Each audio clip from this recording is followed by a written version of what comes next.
L'AFJA présente le débat « Accord de libre-échange Union européenne-États-Unis, quelles conséquences pour l'agriculture et la PAC ?» Ce débat AFJA sur le projet de partenariat transatlantique pour le commerce et l'investissement, un projet de partenariat transatlantique qui, comme vous le savez, établirait, s'il était mené à bien, la plus grande zone de libre-échange économique mondiale, puisque l'Europe et les États-Unis pèsent 40% du commerce international et représentent la moitié du PIB mondial. Bien sûr, nous allons cerner plus particulièrement ici les enjeux sur l'agriculture et l'alimentation, qui constituent un volet stratégique important de ce projet d'accord, puisque ce sont devenus des enjeux de puissance, alors que la course mondiale pour le contrôle des matières premières agricoles est déjà lancée. Alors, Thierry Pouche, peut-être pour nous dire comment ce PTCI n'arrive pas comme ça par hasard, est-ce que vous pouvez nous parler de ce paradoxe qui fait que deux grandes zones du monde veulent conclure un accord et comment sur ce volet agricole, elles se sont par le passé souvent opposées de manière frontale.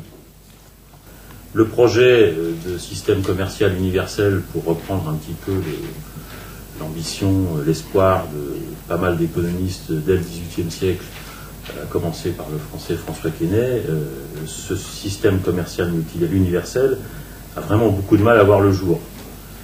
L'OMC a eu quand même beaucoup de mal à anticiper la crise alimentaire et la crise économique, persistant dans cette idée que le libre-échange pouvait être un des outils, une des solutions possibles pour relancer la croissance et garantir le développement, alors qu'il y a quand même suffisamment de débats en sciences économiques pour montrer que le lien de cause à effet entre l'ouverture commerciale, la croissance et le développement n'est pas aussi net que ça. Cela dit, en 1997, ça a été bien la déclaration de Singapour qui a établi que le libre-échange était la stratégie choisie pour avoir plus de croissance et du développement durable. Absolument. Sauf que 10 ans après, on est dans une crise absolument gigantesque qui, pour certains économistes, pourrait être comparée de près ou de loin à la crise des années 30. Cette impasse dans laquelle se situe l'Organisation mondiale du commerce aujourd'hui peut pousser un certain nombre de pays ou de zones à multiplier les accords commerciaux régionaux. Et en même temps, si vous regardez bien, les pays de la triade n'ont jamais, Japon, États-Unis, Europe, n'ont jamais signé d'accords commerciaux jusqu'à aujourd'hui, où il y a des négociations avec le Canada, le Japon, etc. C'est une façon, avec ce projet transatlantique, mais aussi avec le projet transpacifique, de prendre dans une espèce de mâchoire les ambitions de la Chine dans le rapport de force et essayer de contenir l'affirmation de cette puissance chinoise. Alors, Édouard Bourcieux, dans ce contexte, la Commission européenne aurait pris l'initiative de ce projet de partenariat transatlantique plus que les États membres de l'Union européenne, c'est en tous les cas ce qu'on entend dire. Alors, d'abord, a-t-elle pris cette initiative toute seule? Et ensuite, sur quelle base, pourquoi, et avec quelle étude d'impact globale, bien sûr, mais plus précisément sur l'agriculture, pour ce qui nous occupe aujourd'hui? Côté Commission, ce qui a fait qu'on a favorisé, qu'on a considéré cette initiative comme mûre, comme possible aujourd'hui, alors que ce n'était pas le cas il y a comme l'a rappelé Thierry Pouche, il y a encore 10 ans, il y a 15 ans, avec plusieurs tentatives qui ont avorté. C'est plusieurs facteurs que notamment a évoqué Thierry Pouche. D'abord évidemment la crise économique et financière, où on ne peut pas se permettre de négliger les facteurs de croissance. Et les estimations sur cet accord sont qu'il pourrait apporter 0,5 à 1% de PIB en termes de croissance. Je rappelle par exemple au niveau européen, en 2011 et 2012. En 2011, la zone euro aurait été en récession s'il n'y avait pas eu la contribution du commerce extérieur à la croissance. La croissance était nulle en 2011 uniquement grâce à l'effet positif de la contribution du commerce extérieur. Et en 2012, la récession dans la zone euro a été divisée par 4 grâce à la contribution du commerce extérieur à la croissance. Donc on voit bien que, notamment en période de crise, nos relations commerciales avec nos partenaires sont essentielles pour, quand tous les moteurs sont à l'arrêt, pour nous maintenir à flot grâce aux moteurs de la demande étrangère. Et à l'avenir, on sait aussi que 90% de la croissance mondiale dans les 15 prochaines années viendra du monde hors Europe. Philippe Vincent, en tant que responsable des relations internationales du ministère de l'Agriculture, vous partagez cette analyse de la Commission sur les raisons qui ont fait aller vers ce projet de PTCI et sur sa nécessité? Sur l'importance pour l'Union européenne, pour la croissance et des échanges sur le monde, ça c'est bien évidemment un point que l'on partage. Et moi je vois, en tant que chef du service des relations internationales du ministère de l'Agriculture, combien c'est important pour les opérateurs économiques français que le développement des marchés, les pays tiers notamment, parce que c'est là que c'est la croissance, c'est là qu'il y a la demande, et il y a également un formidable intérêt pour les produits français, pour les technologies françaises, pour le savoir-faire français. Et sur les conséquences que ça pourrait avoir sur nos préférences collectives, comme on le dit, ou comme parfois on le craint? Je dirais que là-dessus, c'est bien évidemment le sujet. Nous, ce que nous avons souhaité mettre dans le mandat, c'est un certain nombre de points qui nous apparaissent extrêmement importants et qui y figurent dans le mandat. Donc, à partir de ce moment-là, on fait confiance à la Commission pour négocier au mieux avec les États-Unis sur ces bases-là. Et tous les points qui sont importants pour les citoyens européens et pour l'économie agricole de nos pays, de notre point de vue, figurent. C'est bien évidemment, je vais les rappeler, la protection des indications géographiques, un point essentiel pour nous parce que il y a aux États-Unis un certain nombre d'usurpations depuis longtemps et que là on a un véritable intérêt offensif qui est la sortie des produits subgénériques. Donc ça je crois que c'est pour nous un élément très fort. Le deuxième sujet qui est bien évidemment très important, c'est la préservation de nos préférences collectives, c'est-à-dire que reconnaître que à partir de résultats scientifiques que nous pouvons partager, on n'en tire pas les mêmes conséquences des deux côtés de l'Atlantique.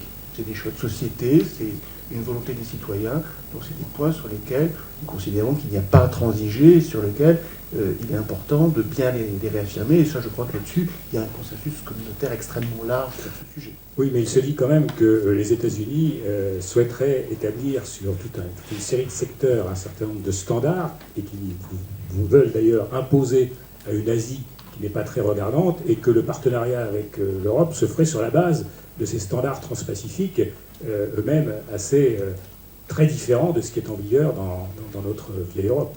On ne peut pas interdire aux États-Unis d'avoir de grandes ambitions, mais il faut que l'Europe, en face de ses ambitions, ait aussi de grandes ambitions et une capacité de mobilisation, une capacité d'entraînement, et qu'elle joue son rôle. Est-ce que l'Europe, là-dessus, a une position commune ? Je dirais que sur les indications géographiques, elle est probablement moins forte que sur les OGM. Mais sur les OGM, il nous semble qu'il y a une conviction extrêmement large, extrêmement enracinée. Et puis la négociation s'engage. Et c'est à nous de porter nos arguments, c'est à nous de convaincre, c'est à nous de nous projeter au niveau européen, au niveau français, dans un premier temps, au niveau européen et également au niveau mondial. Et je crois qu'on a des arguments, sinon on ne défendait pas les positions qu'on tient. Jean-Christophe Devar, comment les États-Unis, eux, en face, si je puis dire, considèrent leur agriculture, comment ils l'intègrent dans la stratégie de leur pays et comment ça se traduit dans les politiques publiques? Du point de vue américain, les États-Unis ont un déficit agricole agroalimentaire avec l'UE depuis 1999, si ma mémoire est bonne. Ce déficit n'a cessé de croître depuis. Bon. Donc voilà, le constat est assez net. Alors que par ailleurs, quand vous regardez les échanges des États-Unis agricoles agroalimentaires avec les grands partenaires, Japon, Canada, Mexique, avec l'accord de libre-échange nord-américain et quelques autres, bon, c'est le contraire qu'ils constatent. C'est-à-dire qu'en fait, les États-Unis ont plutôt amélioré leur position. Donc au fond, si je simplifie un tout petit peu, voilà. Le paquet, comme d'habitude, sur les exportations agricoles, et puis un marché qui les embête, c'est le marché européen, parce que c'est un très gros marché, il y aurait normalement beaucoup à gagner, mais manque de chance, si je puis dire. eh bien, ils ne gagnent pas beaucoup là-dessus. Et voilà, pourquoi est-ce qu'ils n'augmentent pas plus que ça leurs exportations agricoles vers l'Europe? D'une manière générale, quand vous regardez ça sur une vingtaine d'années ou plus, ben voilà, les États-Unis ne sont plus les maîtres du monde sur les marchés agricoles agroalimentaires, quoi. Il y a eu le Brésil, il y a l'Ukraine sur le blé, il y en a quelques autres encore. Sur le riz, on pourrait prendre d'autres pays. Et en réalité, les parts de marché américaines, que ce soit globalement au niveau mondial ou sur certaines destinations, elles ont diminué. Bon, une des raisons pour lesquelles la part de marché américaine vers l'UE a diminué, c'est la montée en puissance du Brésil, notamment. Ouais. Claude Soudet, quelle est votre réaction à ce que vous venez d'entendre de la part des uns et des autres? Et ensuite, si les États-Unis devaient exporter plus de produits bruts, et en général ce serait de céréales, de la viande bovine, qu'est-ce que ça aurait comme conséquence pour les équilibres agricoles français? Moi, j'ai plusieurs types d'interrogations. On voit bien la raison pour laquelle on est en train de passer du multilatéralisme au bilatéral, mais pour nous, le bilatéral, ça veut dire un empilement de concessions qui, arrivées au bout d'un moment, vont arriver à des sommes, j'allais dire faramineuses. On a du mal à les évaluer, on a du mal à voir comment tout ça s'articule. Avec le multilatéral, il y avait au moins un avantage, c'était relativement clair. On savait combien l'Union européenne était prête à concéder, en général à tout le monde, alors que là, on est en train de faire une concession au Canada d'un côté, sur des chiffres qui augmentent tous les jours, une concession qu'on va vouloir multiplier avec les États-Unis de l'autre côté, et puis à la fin, est-ce qu'on ne va pas se retrouver du jour au lendemain au-delà de ce qu'éventuellement on aurait pu envisager de concéder dans le cadre du multilatéral? Et est-ce qu'on va vraiment être outillé pour faire face? Et là, on constate qu'il y a plein de choses qui nous opposent. Nos modes de production ne sont pas du tout les mêmes par rapport aux États-Unis. On n'a pas la même structure d'exploitation agricole. On n'a pas les mêmes normes. Ça, c'est clair. On a des coûts évidents. On a déjà la difficulté à les faire reconnaître à nos propres consommateurs. Mais si en plus on ne peut pas dire que ce qui rentre ne respecte pas la même chose que chez nous, ça va être compliqué. On s'interroge sur la cohérence de l'ensemble des politiques. Ça veut dire quoi monter le niveau bien-être animal chez nous et en même temps ouvrir l'accès au marché européen de viande américaine produite en feedlot? Où est la logique? Comment on va pouvoir gérer ce genre d'exercice? Oui, on va peut-être s'arrêter une seconde. Philippe Vincent, ces inquiétudes manifestées par Claude Soudet, elles vous paraissent légitimes? Non seulement elles sont légitimes, mais on les partage. Parce que je crois que l'analyse que faisait Christophe Debar est tout à fait juste. C'est vrai qu'aujourd'hui, nous Français, on a un excédent d'1,9 milliard sur les États-Unis. Donc c'est beaucoup. C'est beaucoup. Qu'est-ce qu'on exporte vers ce grand pays? On exporte essentiellement des vins et des spiritueux, beaucoup de cognac notamment, beaucoup de vin, des fromages, pour les crus, beaucoup de fromages pasteurisés, puis quelques produits de spécialité. Après, il y a un certain nombre de produits qu'on ne peut pas exporter. La viande bovine, on ne peut pas parce qu'on est encore frappé par l'embargo ESB.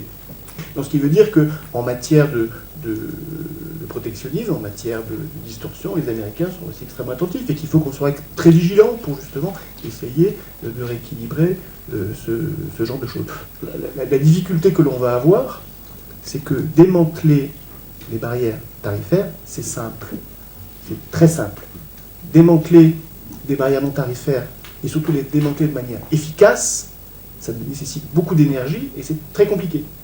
Sur un sujet d'inquiétude qui a été évoqué, sur le fait que l'agriculture pouvait être facilement la monnaie d'échange pour exporter plus de biens et de services aux États-Unis. Bah oui et non, c'est une vision qu'on a souvent, mais qui est un peu, à mon sens, qui est pas réellement justifiée. Côté américain, c'est d'abord le secteur industriel et les services qui ont poussé cette négociation.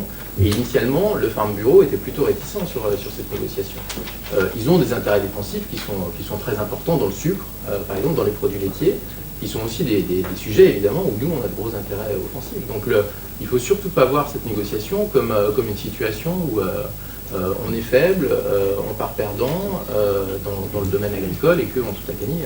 On est, comme on l'a déjà dit, on est très excédentaire vis-à-vis des États-Unis dans le domaine agricole. Les exportations françaises, c'est 6 fois les importations françaises en matière, les importations en matière agricole avec les États-Unis. Donc c'est un excédent commercial considérable. Il y a beaucoup de choses qui ont changé depuis les dernières années. Par exemple, même sur la viande de bœuf, la France était déficitaire avec les États-Unis jusqu'il y a 3 ans, et depuis 3 ans, elle est devenue excédentaire. Donc les choses évoluent. Et tout ça, c'est aussi lié, par ailleurs, à l'évolution de la PAC. Je crois que ce soit dans le cadre du DDA ou dans le cadre des négociations commerciales bilatérales, la réforme de la PAC en 2003, le fait d'avoir substitué dans une large mesure la protection budgétaire à la protection tarifaire, enfin de ne pas faire de soutien par les prix, mais de faire de l'aide directe, ça nous a redonné des marges de manœuvre dans les négociations, et à l'évolution des prix mondiaux, évidemment, le fait que structurellement les prix mondiaux dans beaucoup de domaines soient très élevés, ça change quand même considérablement la donne. Puis Vincent, Édouard Boursieux dit on a plus à gagner qu'à perdre en agriculture. C'est vrai pour l'Union européenne, c'est vrai pour la France dans cette négociation? Bon, moi, je suis quand même circonspect là-dessus.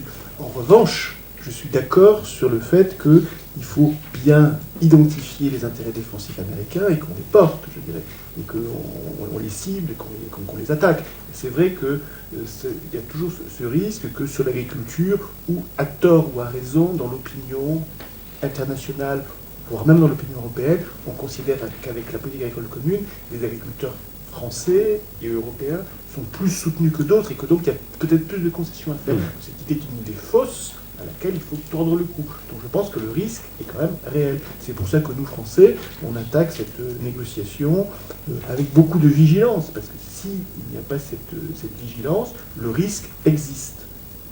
Je voudrais, Édouard Boursieux, qu'on revienne sur ce paramètre monétaire que vous n'avez pas traité, c'est la variation euro-dollar. D'un côté, 1,35, hypothèse maintenue par la Commission, de l'autre, les États-Unis qui disent officiellement, nous, on va laisser filer le dollar jusqu'en 2017, je crois, de façon à rééquilibrer les échanges mondiaux à notre profit. Comment ça s'intègre, ça? Bon, d'abord, le rééquilibrage des échanges mondiaux, ça passe pas essentiellement par les taux de change. Si on demande à des économistes, c'est des questions d'équilibre entre épargne et investissement, et le gros problème côté américain, c'est d'abord ça. Ce que je vois comme réalité, c'est que depuis 10 ans, l'excédent commercial de l'Europe, dans l'industrie et dans les services, il a été multiplié par 20 dans les services et par 5 dans l'industrie. On a un excédent commercial de 300 milliards d'euros dans l'industrie. On dit que l'Europe se désindustrialise, etc. L'Europe a un excédent commercial de 300 milliards d'euros dans l'industrie. Alors évidemment, il y a un impact du taux de change qui n'est pas le même selon les secteurs, qui est pas inexistant. N'empêche qu'on a un départ de marché au niveau mondial qui se sont maintenus, alors que dans les marchandises, agriculture, industrie, alors que les parts de marché américaines ont baissé de 6 points dans les 10 dernières années. Et on a un excédent commercial considérable dans l'industrie et dans les services, et aussi un léger excédent commercial dans l'agriculture, alors que les Américains ont un déficit commercial considérable. Donc c'est pas le niveau de l'euro qui nous a handicapés à ce point-là. En 2012, pour la première fois, on a un excédent commercial tout court au niveau de l'Union européenne. Donc les États-Unis ont peut-être 5 points de PIB de déficit commercial. Nous, on avait un léger déficit commercial, parce qu'évidemment, on a une facture énergétique qui est considérable, de plus de 300 milliards d'euros. Maintenant, on a même un excédent commercial global. Donc on est loin d'être dans la situation aussi négative qu'on dépeint souvent, avec un taux de change qui nous handicape et qui fait qu'on est incapable de concourir au niveau international. Sur ce sujet, peut-être Thierry Pouche. Sur la question monétaire, moi je suis assez ravi qu'on ait soulevé le problème, parce que dans ce qu'on peut parcourir dans la littérature ou dans la presse, ça laissait penser, un peu comme dans les négociations de l'OMC, que cette question monétaire était, une fois encore, négligée. Soit l'euro reste ce qu'il est face à un dollar qui, même si il a perdu relativement en poids, notamment dans les réserves de change, reste la monnaie hégémonique. À ce moment-là, quelle va être la marge de manœuvre de l'euro, quand on connaît le raisonnement d'un certain nombre de nos partenaires, et en particulier l'Allemagne, ça peut être compliqué d'ajuster un taux de change lorsque ce sera nécessaire, au moment où les États-Unis, eux, ne se priveront pas de recourir à cette arme monétaire. Ou alors, l'autre branche de l'alternative, parce que les économistes, certains en tout cas, continuent à penser que la fragilité de la zone euro est encore importante. Que se passerait-il à ce moment-là si la zone euro éclatait? Que deviendrait l'accord commercial et sur l'investissement, avec d'un côté $1 et de l'autre côté un retour à des monnaies nationales, ou alors à une espèce de zone euro à 2 vitesses avec un euro au nord et un euro au sud? Est-ce qu'on aurait du coup des réactions en chaîne avec là des manipulations de taux de change? On reviendrait à des situations intérieures.